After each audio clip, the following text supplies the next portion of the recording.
जनसंख्या नीति लागू की जा रही है कि जिस तरह से संतान होंगी उस हिसाब से लोगों को लाभ होगा, क्या लगता है आपको कि इसमें किस तरह तमाम लोग प्रतिक्रियाएं दे रहे हैं? आपकी पार्टी की क्या है? देखिए, अलग अलग प्रतिक्रियाएं हैं। मैंने नीतीश कुमार जी को सुना, उन्होंने कहा कि भाई राष्ट्रीय स्तर पे जो सर्वे कराया गया उसमें ये बताया गया कि हाई स्कूल पास जो महिलाएं हैं उन्होंने 2 बच्चों के नियम का पालन किया। तो उन्होंने कहा कि उनकी अपनी राय थी कि महिलाओं को शिक्षित होना आवश्यक है, जरूरी है।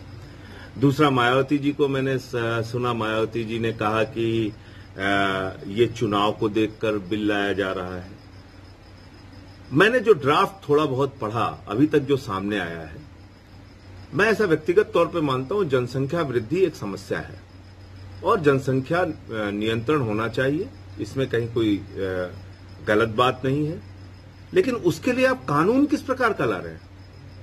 आपने एक कानून बनाया जिसका ड्राफ्ट अभी थोड़ा बहुत मुझे पढ़ने को मिला और मैं एक सांसद होने के नाते ये बात कहना चाहता हूं। उसमें आपने लिखा कि 2 से ज्यादा बच्चे पैदा होने पे प्रधान नहीं बन सकता, पीडीसी नहीं बन सकता, ब्लॉक प्रमुख नहीं बन सकता, जिला पंचायत का अध्यक्ष नहीं बन सकता, चेयरमैन नहीं बन सकता, मेयर नहीं बन सकता, पार्षद नहीं बन सकता, सभासद नहीं बन सकता। प्रधान तो नहीं बन सकता लेकिन प्रधानमंत्री बन सकता है। ये कौन सा नियम है? एमएलए और एमपी के चुनाव में आप क्यों नहीं रोक लगा रहे हैं? आप लिखिए अपने कानून में कि 2 से ज्यादा बच्चे जिसके भी होंगे वो एमपी और एमएलए का चुनाव नहीं लड़ सकता, मंत्री नहीं बन सकता, मुख्यमंत्री नहीं बन सकता, प्रधानमंत्री नहीं बन सकता। ये लिखिए, क्योंकि आदर्श तो ऊपर से स्थापित होगा ना। 153 विधायक है उत्तर प्रदेश में जिनके 2 से ज्यादा बच्चे हैं, उनके सबके टिकट कटने चाहिए, सबके टिकट कटने चाहिए। आप कानून बनाइए तो समानता के कानून बनाइए।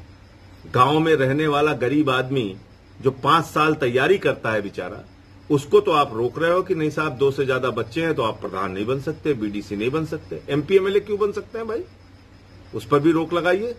तो ये एक कानून में जो मुझे गहरी आपत्ति दर्ज करानी है वो इसी बात की है जो मुझे अभी तक दिखी। बाकी पूरा ड्राफ्ट आ जाएगा तो पढ़ के बता पाऊंगा कि क्या है। जिस तरह से उत्तराखंड में कांवड़ यात्रा पर रोक लगाई गई, लेकिन उत्तर प्रदेश में यहाँ इन्होंने कह दिया कि कांवड़ यात्रा चलेगी। बॉर्डर के जो क्षेत्र है वहां पर इस तरह का फ्रैक्शन पैदा होगा। तो देखिए, मुझे लगता है धार्मिक आस्था के साथ साथ लोगों का जीवन भी बहुत महत्वपूर्ण है और हम लोगों ने देखा कि कई साधु संत पिछले जो नहान हुआ उसमें उनका जीवन चला गया और कुंभ के नाम पर लोगों की जान गई। तो उसके बाद स्वयं देश के प्रधानमंत्री को अपील करनी पड़ी कि कुंभ खत्म किया जाए, कुंभ को बंद किया जाए। अब तीसरी लहर की आशंका है। इनके ही स्वयं के एक मुख्यमंत्री हैं उत्तराखंड में, भारतीय जनता पार्टी के हैं, वो किसी दूसरी पार्टी के नहीं हैं। आप आरोप भी नहीं लगा सकते कि अपोजिशन कोई विरोध कर रहा है। उस मुख्यमंत्री ने साफ तौर पे कहा हम कांवड़ यात्रा नहीं होने देंगे लोगों के जीवन की सुरक्षा की दृष्टि से। तो आदित्यनाथ जी को भी उनसे बातचीत करके और कोई एक सार्थक फैसला लेना चाहिए। किसी की धार्मिक आस्था पर चोट बिल्कुल नहीं पहुंचनी चाहिए, लेकिन उतना ही महत्वपूर्ण लोगों का जीवन भी है। ये बात चाहे कोई मुख्यमंत्री हो या देश का प्रधानमंत्री हो, उसको समझनी चाहिए। एक आपकी फोटो अखिलेश जी के साथ वायरल हुई जिसमें ये लगाया गया कि आपका गठबंधन उनके साथ है। किस स्तर तक पहुंचा है? क्या और भी दलों से आपकी बातचीत चल रही है? निश्चित रूप से अखिलेश जी से हमारी बड़ी सार्थक और अच्छी मुलाकात हुई। उनको जन्मदिवस की शुभकामनाएं देने गया था मैं, और जन्मदिन की शुभकामनाओं के साथ साथ उत्तर प्रदेश में जो पंचायत चुनाव में प्रदेश सरकार के द्वारा धनबल, बाहुबल और सरकारी मशीनरी का दुरुपयोग करके इस चुनाव को अपराहित किया गया, लोकतंत्र की हत्या की गई, लोकतंत्र का मर्दन किया गया, उस विषय पे उनसे बातचीत हुई और उन्होंने अपने 5 साल के कार्यकाल में जो जनहित के कार्य किए थे उसके बारे में भी बातचीत की। हम लोगों का जो दिल्ली का मॉडल है, केजरीवाल जी का मॉडल, फ्री बिजली, फ्री पानी, चिकित्सा, शिक्षा, इन मुद्दों पे हमने अपनी बात उनके सामने रखी। तो बातचीत यहीं तक थी और आगे कोई बातचीत होगी तो जरूर आपको जानकारी देंगे। दिग्विजय सिंह ने अभी कहा है, जस्ट अभी ट्वीट किया है कि गरीबी जहां है वहां बच्चे अधिक होते हैं, जनसंख्या गरीबी हटाओ पर। मैंने भी अपने टाइम पर मॉडल बनाया था, कोशिश की थी कि ये जनसंख्या नियंत्रण पर, लेकिन गरीबी हटाया, जहां जहां गरीबी नहीं है वहां लोग ज्यादा इस चीज के लिए, जनसंख्या जागरूकता के लिए अवेयर हुए और उनके कम बच्चे हैं। क्या लगता है आपको कि वो बात कितनी? नहीं, मैं तो ये कह रहा हूं कि इसका एक पूरा आकलन सामने आने दीजिए ना। मैं कुछ कहूं या और कोई कुछ कहे, उससे बेहतर यह है कि एक इसमें सर्वे आना चाहिए और पूरा एक आंकड़ा सामने आना चाहिए कि इसमें जिन जिन देशों में ये लागू हुआ है उसके क्या परिणाम आए हैं। सारा कुछ एक अध्ययन के साथ चीजें आगे बढ़नी चाहिए। मुझे तो जो एक बात सामने आई, मैंने उस पर अपनी आपत्ति दर्ज कराई और इस बात के साथ दर्ज कराई कि जनसंख्या वृद्धि एक समस्या है, लेकिन उससे निपटने का आदर्श ऊपर से स्थापित होना चाहिए। ये नहीं कि आप किसी गांव में रहने वाले आदमी को तो आप कह दोगे कि प्रधानी का चुनाव नहीं लड़ सकता, लेकिन वो प्रधानमंत्री बन सकते हैं ये लोग। तो ये तो गलत बात है ना। 153 विधायक हैं। आज ही खबर प्रकाशित हुई है एक समाचार पत्र में। 153 विधायक उत्तर प्रदेश के अंदर हैं, जो कि 50 जो बीजेपी के हैं, जिनके 2 से ज्यादा बच्चे हैं। इटावा में अभी हाल ही में ब्लॉक प्रमुख का चुनाव हुआ है, एसपी के साथ मारपीट हुई, इस तरह का वीडियो वायरल हुआ। और वो मुझे तो मतलब पुलिस की हालत देख के बहुत दयनीय और तरस आता है एक प्रकार से कि पुलिस इस हालत में हो गई है जहां पे पुलिस का मनोबल इतना गिर चुका है कि एक एसपी को बीजेपी के लोग मारते हैं, पीटते हैं और उसके बाद एसपी को हाथ जोड़कर माफी मांगना पड़ता है और अपनी जान बचाने के लिए गिड़गिड़ाना पड़ता है। मुझे लगता है ये ठीक नहीं है। इससे आप प्रदेश की जनता को कैसे सुरक्षा देंगे?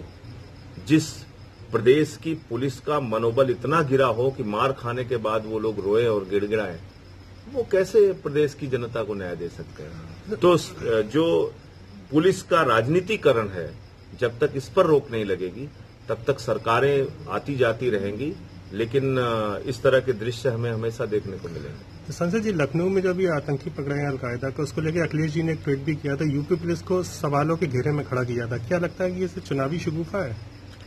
नहीं, उसकी पूरी जांच सामने आएगी तभी आप कुछ बोल सकते हैं। जी, उसमें क्या तथ्य है, क्या सच्चाई है, सामने आने पर ही कोई चीज बोली जा सकती है। एक आखिरी सवाल है कि इटावा में आपकी एक जिला कार्यकारिणी है, उसने सुना है कि कल पूरी कार्यकारिणी ने इस्तीफा दे दिया। क्या वजह है कि आपके अंदर पार्टी में लोग जुड़ नहीं पा रहे हैं? अगर इस तरह से अभी चुनाव के टाइम पर ये गतिविधियां, सारी कार्यकारिणी इस्तीफा देगी। नहीं, बड़े पैमाने पर लोग जुड़ रहे हैं, लेकिन कुछ लोग कभी कभी नाराज भी होते हैं। उनको मनाया जाता है, समझाया जाता है। ये तो हर पार्टी में होता है। इतना बड़ा परिवार है, हम 1 करोड़ सदस्य बनाने निकले हैं, तो बहुत सारे लोग, आप देखिए मेरे ट्विटर पे फोटो पड़ी हुई है, फेसबुक पे पड़ी हुई है, हजारों हजार की संख्या में लोग आ रहे हैं, तो पार्टी से जुड़ रहे हैं, पार्टी का परिवार बढ़ रहा है। 1 साल में आम आदमी पार्टी आज इस स्थिति में पहुंची है कि हमने कांग्रेस को पीछे कर दिया यूपी में। आज 85 सीटें हमारी जिला पंचायत की आई हैं, 40 लाख वोट पंचायत के चुनाव में मिले, 350 प्रधान, 232 बीडीसी, 85 जिला पंचायत के सदस्य जीत के आए हैं। तो मुझे लगता है कि ये एक बहुत बड़ी उपलब्धि आम आदमी पार्टी के साथ है। कुछ साथी बिल्कुल नाराज हो सकते हैं, उनको अधिकार है, और लोकतंत्र में अगर मतभेद नहीं है तो तानाशाही है, तो मतभेद होना भी जरूरी है। मैं अपनी ओर से कोई लक्ष्य निर्धारित करना ठीक नहीं समझता, क्योंकि 2013 में जब हम लोग चुनाव लड़ रहे थे तो लोग मजाक उड़ाते थे और कहते थे ये टोपी वालों की जमानतें जब्त हो जाएंगी। जनता ने प्यार दिया, सरकार बनाई 13 में। 15 में कहते थे इनका पता नहीं चलेगा, हमारी 67 सीटें आई। फिर कहते थे कि साहब शाहीन बाग है, ये है, वो है, दुनिया भर के मुद्दे उठा के इनको हरा देंगे, फिर 62 सीटें आई। तो उत्तर प्रदेश में भी जिस तरह का समर्थन हमें मिल रहा है, हमें उम्मीद ही नहीं थी कि हमें 85 सीटें जिला पंचायत में मिल जाएंगी। तो मैं कोई आंकड़ा या आकलन अपनी ओर से करने की स्थिति में नहीं हूं।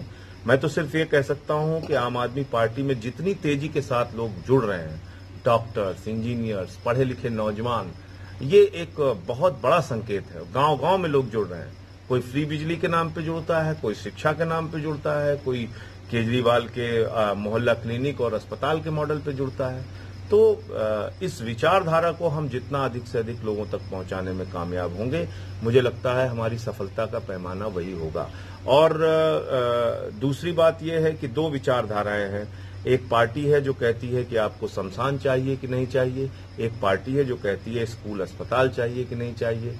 तो शमशान बनाने वाली विचारधारा जो भारतीय जनता पार्टी की है, उसको उत्तर प्रदेश की जनता इस बार शमशान में जाके तिलांजलि देगी और अस्पताल और स्कूल बनाने वाली, फ्री बिजली देने वाली, बेरोजगारी भत्ता देने वाली ऐसी विचारधारा को लाएगी। ऐसी मैं उम्मीद करता हूं। बाकी क्या होगा ये तो मैदान में उतरेंगे तो पता चलेगा। जनता के हाथ में है, लोकतंत्र में वही मालिक है। सर 2022 के चुनाव में अखिलेश जी के साथ क्या गठबंधन होगा आम आदमी पार्टी का? उसका जवाब दिया मैंने। जब ऐसा कुछ होगा तो जरूर जानकारी देंगे। अभी कोई ऐसी बात नहीं।